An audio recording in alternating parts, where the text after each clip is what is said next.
If you are here to talk about Benezia's death, you need not bother. She brought it upon herself. Don't pretend it doesn't bother you.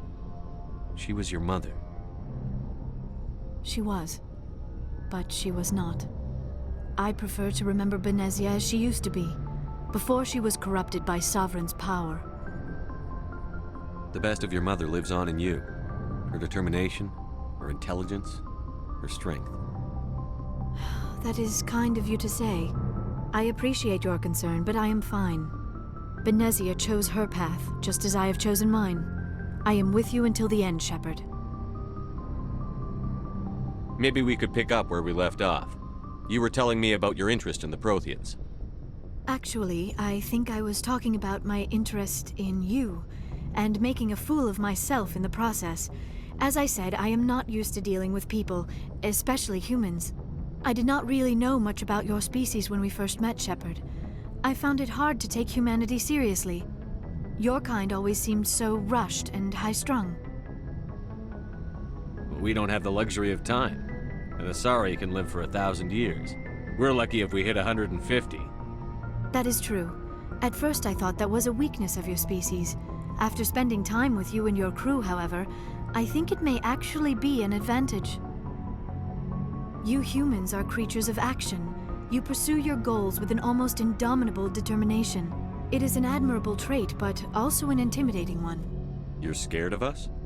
Unfortunately, the rest of the galaxy sees humanity as something of a bully. You run over anyone in your path to get what you want.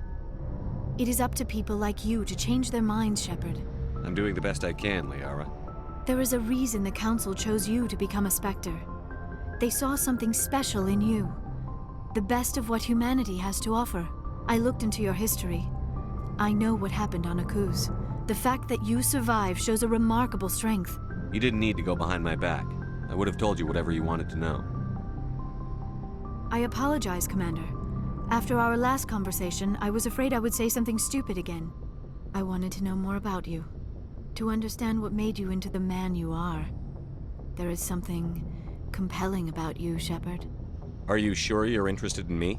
Or is it my visions of the Protheans? I admit, your connection to the Protheans had something to do with my initial interest, but it has grown beyond that. You intrigue me, Shepard, but I was not sure if it was appropriate to act on my feelings. I thought there might already be a relationship between you and Chief Williams. I care about Ash. A lot. I thought so. Still, I feel as if there is also some attraction between us, Shepard. You're right. There is something between us. I knew it, and I knew you felt it too. But does this not seem rather strange? Why do I feel so close to you? We have only known each other a short time. We are from two different species. We have almost nothing in common. This makes no sense. These things never make sense. They just happen, and we get swept up in the storm. You make it sound so chaotic, so dangerous. I'll keep you safe. I am not looking for a protector. This is all a bit overwhelming.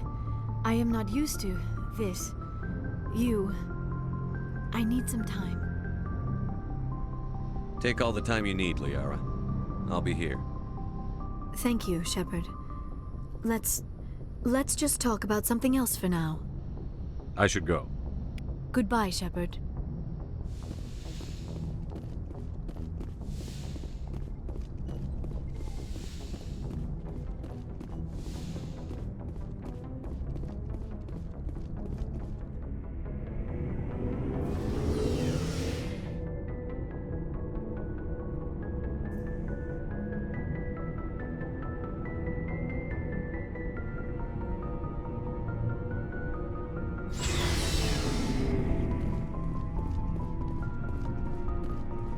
Commander, good to see you. You've been with CSEC a while. Have you seen much action? Well, not as much as you, but yeah, I've seen some interesting things. I'll bet you have. Anything in particular that stands out? I remember this Solarian geneticist I was sent to investigate. That case was a bit disturbing. What happened? Why were you investigating them? I was tasked with tracking black market trade on the Citadel. Most of it harmless, nothing I needed to pursue. But during the course of my investigation, I noticed an increase in the trade of body parts, organs mostly. We usually get a few of those, but not the numbers I was seeing.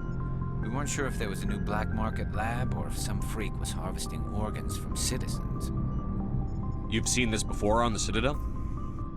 Every so often, some lab sells unwanted parts through the black market, but they're not as bad as the psychos. I remember this one L-Corps diplomat we caught in my first year on the job. He was hacking people up and selling their organs, had the station in a bit of a panic. But this case wasn't that clear-cut. Turns out there was more going on than we first realized. So how did you figure out what was happening? First, we got a hold of a sample and ran DNA tests. The weird thing was, the match led us to a Turian who was still alive and was very convinced he'd never lost his liver. After a bit of digging, I discovered this Turian worked briefly for Dr. Salion, the geneticist. So I went to his lab hoping to find evidence of cloned organ development, but there was nothing. No Salarian hearts, no Turian livers, not one Krogan testicle. You're kidding, right? Why would anyone want Krogan testicles? Some Krogan believe that testicle transplants can increase their virility, counteract the effects of the genophage. It doesn't work, but that doesn't stop them from buying. They'll pay up to 10,000 credits each. That's 40,000 for a full set.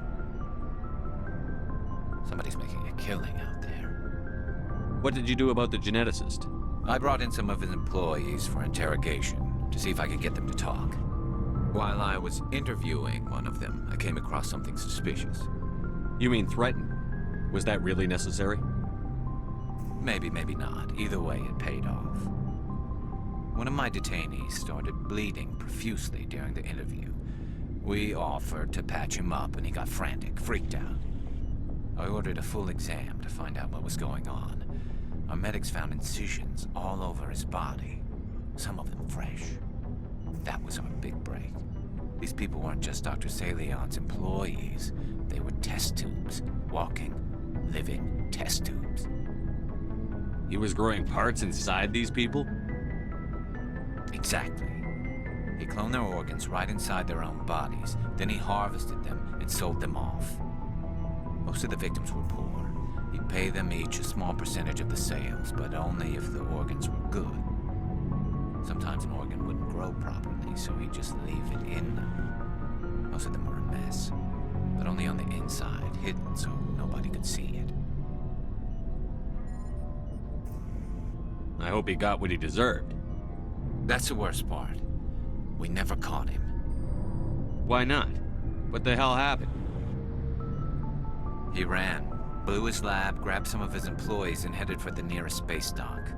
By the time I found out, his ship was already leaving.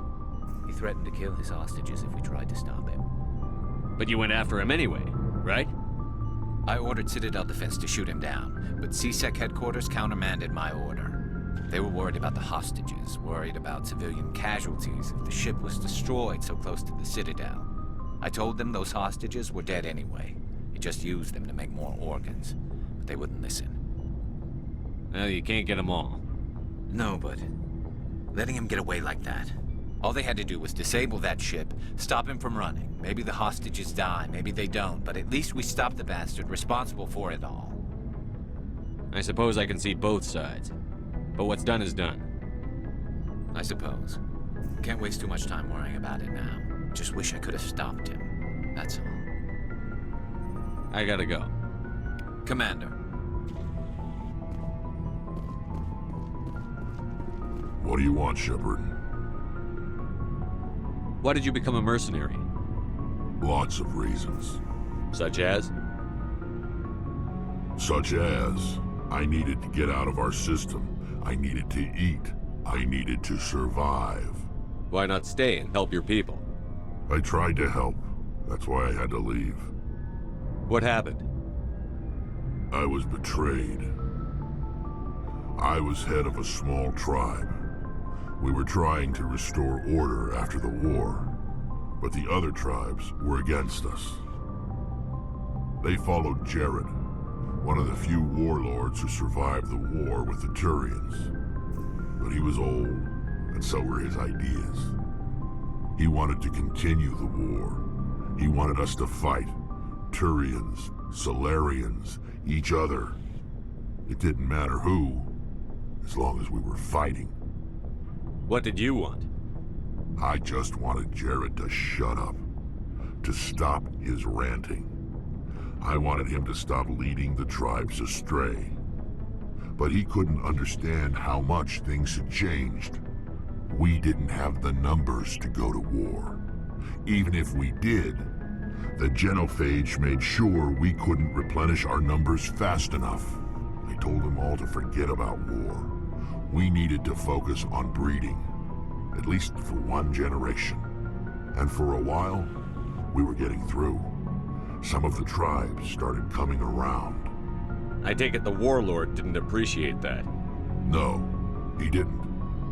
He arranged a crush with the tribes, a meeting on neutral ground. He wanted to talk. We met at the Hollows, near the graves of our ancestors. The skulls of our dead laid bare to remind us where we come from, and where we all go. It's as sacred as any Krogan place can be. Violence is forbidden. It sounds like a trap to me. You must have suspected as much. I did. But when your father invites you to a crush, well, there are some laws that even we hold sacred. Jared was your father? He was, until that day. We talked, but we didn't get anywhere. When it was clear that I wouldn't join him, he gave the signal. His men leapt from the graves of our ancestors like Krogan undead. The few that were loyal to me died quickly. I escaped with my life, but not before I sank my dagger deep into my father's chest. That is why I left, and that's why I'll never go back. So long, Wrex.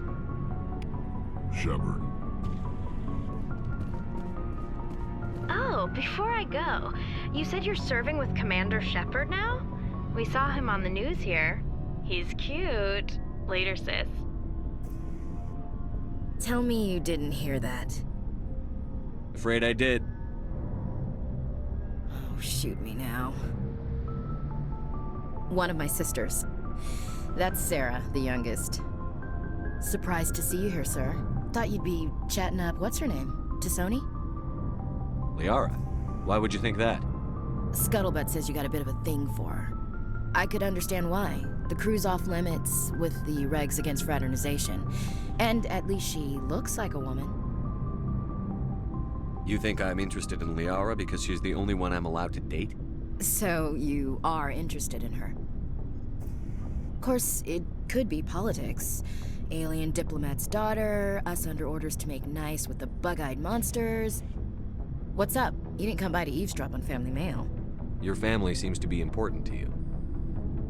Yeah, we've always been close. Me and my sisters especially. With Dad on duty so much, I had to help Mom raise them. Did your father serve with the fleet? Yeah, took any crap posting he could get that offered space time. You know what? He worked his ass off trying to get recognized, but he never made it above serviceman 3rd class. He was real proud when I made chief. First thing he did was salute. What about your mother? You haven't mentioned her. You must know what military wives are like. Strong because they have to be, able to raise kids while Dad's away on a 6-month cruise. She has a degree in planetary geology. She and Dad both wanted to see new worlds. She gave up her career to raise us, though. You have more than one sister? Sounds like a big family. Yeah, I'm the oldest, then Abby, then Lynn. Sarah's the youngest. She's still in high school. With 4 girls, Dad used to say he felt more outnumbered at home than on maneuvers. Where did you grow up? All over. We transferred a half a dozen times before I finished grade school. You go where personnel command sends you, right? I guess that's why I'm so tight with my sisters. We'd have to leave all our friends every 2 or 3 years. After helping raise them, your sisters still talk to you? Amazing. Things were tense between Sarah and me for a while. Then we bonded. Sounds like a story. Feel like sharing? Sarah got herself a boyfriend who wanted to go faster than she did, Mike. I didn't think he was a bad kid, just pushy. Lynn would send me these worried vid mails, and I'd tell her to relax. Where were you when this was going on? I was on active duty. Sarah's graduating high school this year. This was only a couple of years back. They were on Amaterasu. At the time, I was assigned to Chernobog. Same cluster, but a dozen LY away. Close enough to talk regularly, too far to make it back in an emergency. I couldn't afford a fast packet flight. If he really liked her, he wouldn't be pushy. Yeah, of course, if he didn't ask at all, I'd wonder if he thought Sarah was ugly. Damned if you do, damned if you don't. Mike thought they'd go for a romantic walk in the woods, because he figured it was past time they did the deed. She levered Mike face first into a tree and left. Didn't have a scratch on her. Good thing Mom and Dad had us all learn some kind of self-defense. I took emergency leave and walked Sarah to school for a few days. You said all of your sisters learned self-defense? Lynn did pistol practice, but didn't like it. She's kind of nervous. Sarah took Aikido. Abby decided to learn the sword. She always was a little weird. Likes big skirts and tops you have to tie her into. They do great things to her figure, though. So, what did you learn? One of Dad's friends taught me Marine hand-to-hand. You said all of your sisters learned self-defense? Lynn did pistol practice. Abby, they do great things to her figure, though. You traveled all the way home to walk your sister to school. It was only a dozen light years, like a day's cruise. It's not like I was going to Earth or something. My last day out, Mike was waiting for us. Sarah had told her friends, so everyone at school knew what he did. He wasn't happy. I wanted to snap him in half, but Sarah gave me this look, this, let me handle it, I need to do this alone look. She kept her cool, God bless her, as he screamed in her face. She just let him vent. Then he tried to punch her. I swear, she just flowed around him. Next thing I knew, he's face down on the sidewalk, and there's blood everywhere. That's unbelievable. Sarah must be as good as you. Better. I'm more or less a straight-up puncher. When he swung, she wasn't there anymore, and he fell. She helped him stop the bleeding and had me call an ambulance. She told the paramedics he fell. Before they took him to the hospital, Mike touched Sarah's arm. I thought he was gonna end up on the ground again. But he hung his head, whispered, "I'm sorry," and started crying. And she hugged him. The Williams women are a decisive bunch, Commander. We do things when we're ready. Not before, not after. Your sister's something else. But you didn't mention your father at all. Was he on deployment? Dad always wanted to serve in space, but he wanted us to have real ground under our feet. He'd say, space is beautiful, but you can't raise a family there. I cannot rest from travel. I will drink life to the lees. All times I've enjoyed greatly, have suffered greatly, both with those that loved me and alone. For always roaming with a hungry heart, much have I seen and known. Cities of men and manners, climates, councils, governments. I never thought I'd hear you reciting poetry. Just because I can drill you between the eyes at 100 meters doesn't mean I can't like sensitive stuff. Just don't spread it around. Ulysses was my dad's favorite poem. Every time he shipped out, he recorded me reading it. He had a dozen versions when he retired. Does he still like it? I sure hope so. I read it to his grave every time I go home. Dad passed on a few years back. He's probably still watching, though. So behave. You mean from wherever we go after death? Dead on, Skipper. He's with God now. That's not a problem with you, is it? That I believe in God? Everyone has the right to believe what they want. Says so in the Alliance Charter. Only with fancier words. I'm glad you're open-minded about it. I've met a few people who are really weirded out by my faith. Because I work in space, I can't believe in a higher power? Jeez. Hello, have you people looked out the window? How can you look at this galaxy and not believe in something? I should get back to my duties. Didn't mean to take up so much of your time. We'll talk later, Williams. Looking forward to it, Skipper.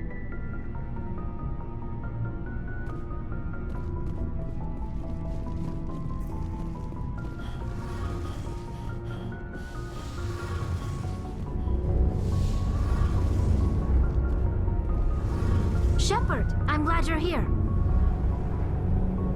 Good to see you smiling again, so to speak. I'm sleeping much better now.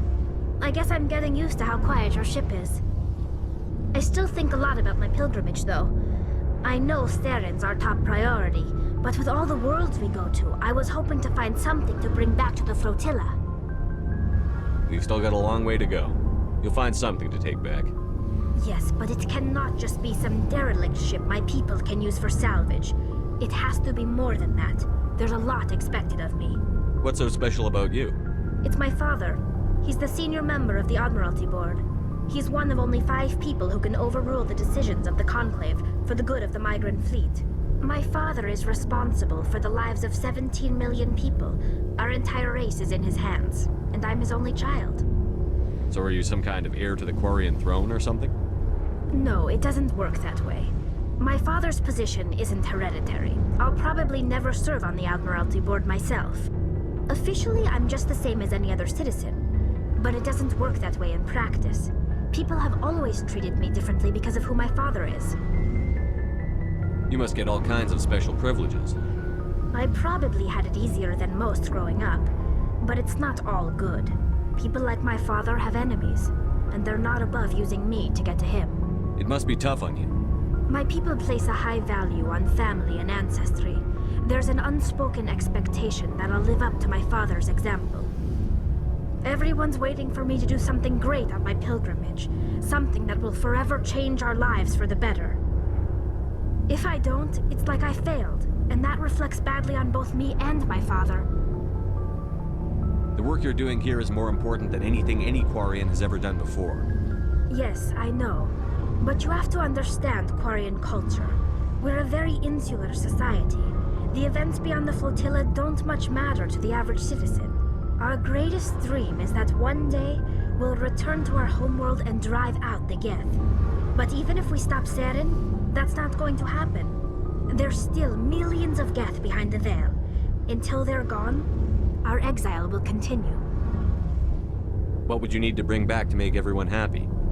Something that would help us better understand the Geth. They've changed significantly since the exile. They've continued to evolve.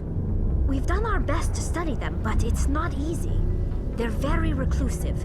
Until recently, they never went beyond the borders of the Veil. And all the Geth we run into now are under Saren's control. We'd need to find Geth operating on their own, independently. But I don't want this to get in the way of our mission, Shepard. First, we stop Seren. Then I'll worry about my own problems. What was your father like? It wasn't easy growing up as the daughter of one of the Admiralty. Even before he joined the board, he was a prominent figure. People looked to him for leadership. He had to set an example, and he expected the same of his daughter. Plus, he was pretty strict, a military man through and through. He never allowed me to settle for anything less than excellence. As a kid, I sometimes felt like he was pushing me too hard. But now I'm old enough to appreciate what he taught me. The world doesn't owe us anything. If we want something in life, we have to earn it. Where was your mother in all this? Mother was around, but she always seemed to kind of blend into the background. Almost like she was overshadowed by my father. He tends to do that to people. She passed on about 5 years ago. Some airborne virus that swept through the fleet. Happens sometimes when the filters start to break down. I think my father took it pretty hard. After she was gone, he became even more focused on his work. I think that was his way of dealing with the grief. Sounds like a tough upbringing. You don't resent your father at all? Like I said, it wasn't easy. My father's not the kind of person you bond with. And he wasn't around all that much. Too busy. People counted on him, and he took his duties seriously. Even when he was around, he always seemed a bit distant. Like his mind was always somewhere else. Come to think of it, I can't ever remember seeing him smile. Not once. It's like he was always weighed down by all that responsibility. I mean, I know he cares about me, but he never really showed it, not in the usual way. I guess the best thing I can say about my father is that I respect him. I want to talk about something else. Like what? I should go. See you later.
Good timing, Commander. We got a transmission coming in from the Citadel.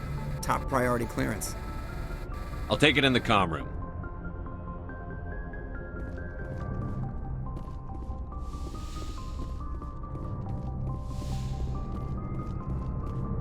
Commander Shepard, we've received information that may be critical to your mission against Saren. I'll take all the help I can get. We've received an urgent message from one of our infiltration regiments in the Traverse. You mean spies? Spectres tend to attract attention, Commander, but they are only one arm of the Council. Special task groups are often a better option for monitoring developing situations. We currently have several infiltration units scattered throughout the border regions of Citadel space. This particular unit was gathering intel on Saren. What did they find? Unfortunately, the message we received was little more than static. The infiltration team must be in a situation where they can't set up proper interstellar communications. But the message was sent on a channel reserved for mission-critical communications. Whatever they were trying to tell us, we know it was important. Considering your interest in Saren, we thought you might want to investigate this. Find out what happened to our team. The signal originated from the planet Vermire. I'll look into it. The Council prefers not to become involved in the specifics of Spectre activities. We only want you to be aware of all your options, including Vermire. Good luck, Commander Shepard. We will keep you advised if we learn anything else.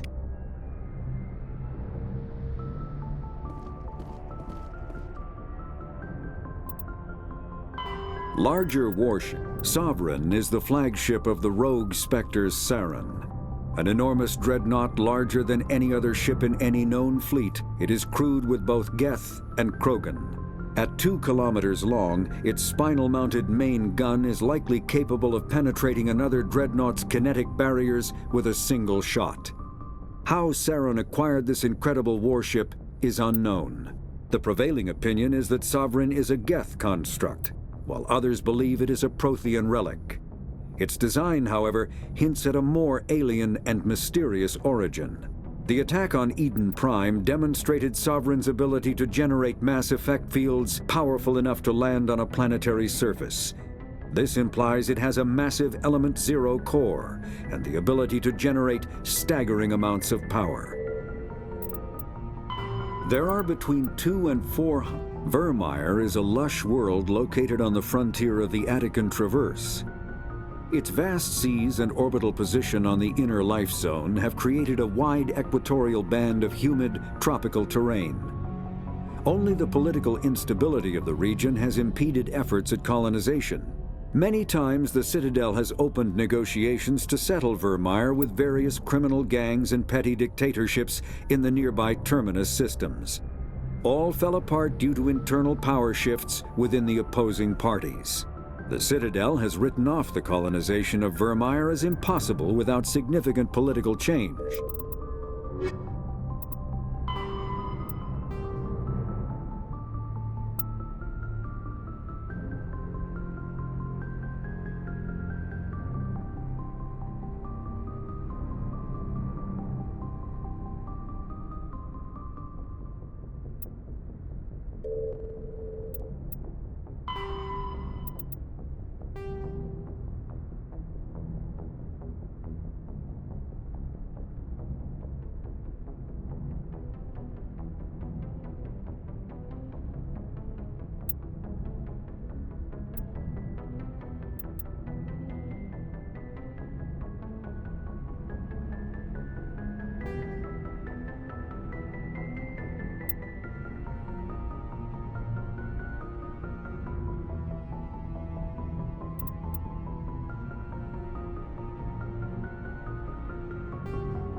coming in.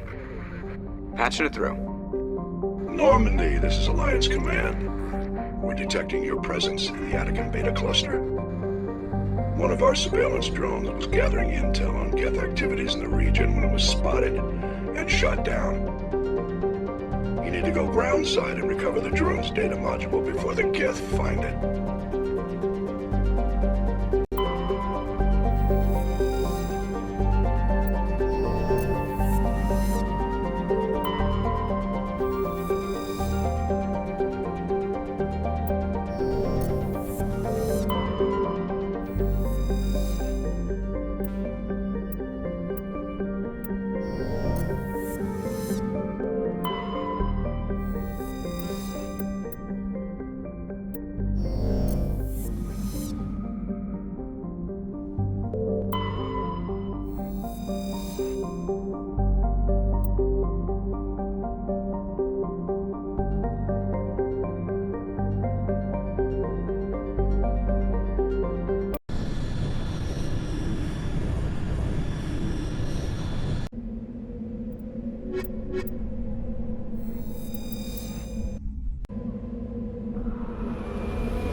This is the surveillance drone. But where's the data module? Oh, this will be fun.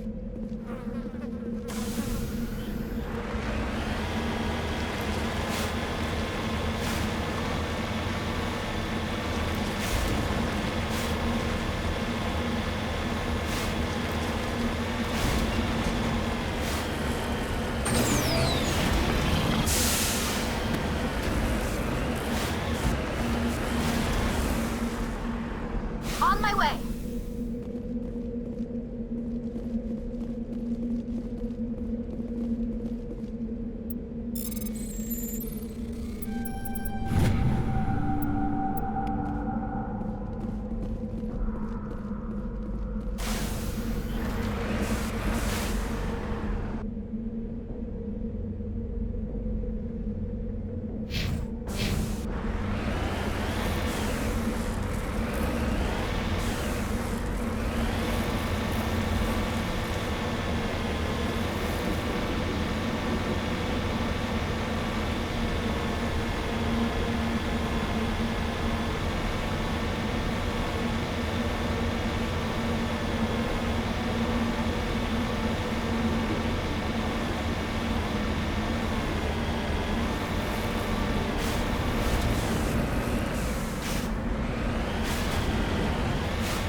Securing point.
En route!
He dropped the data module.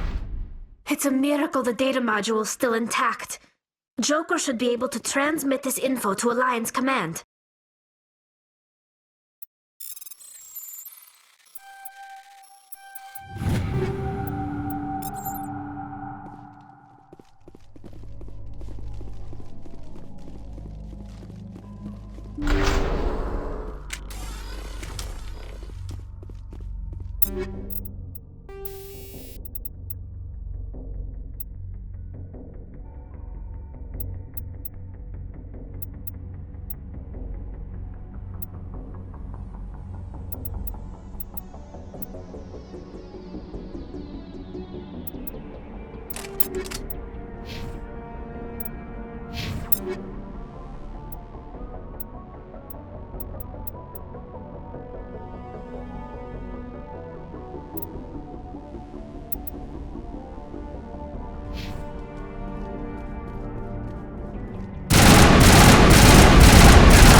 We got them all, Shepard.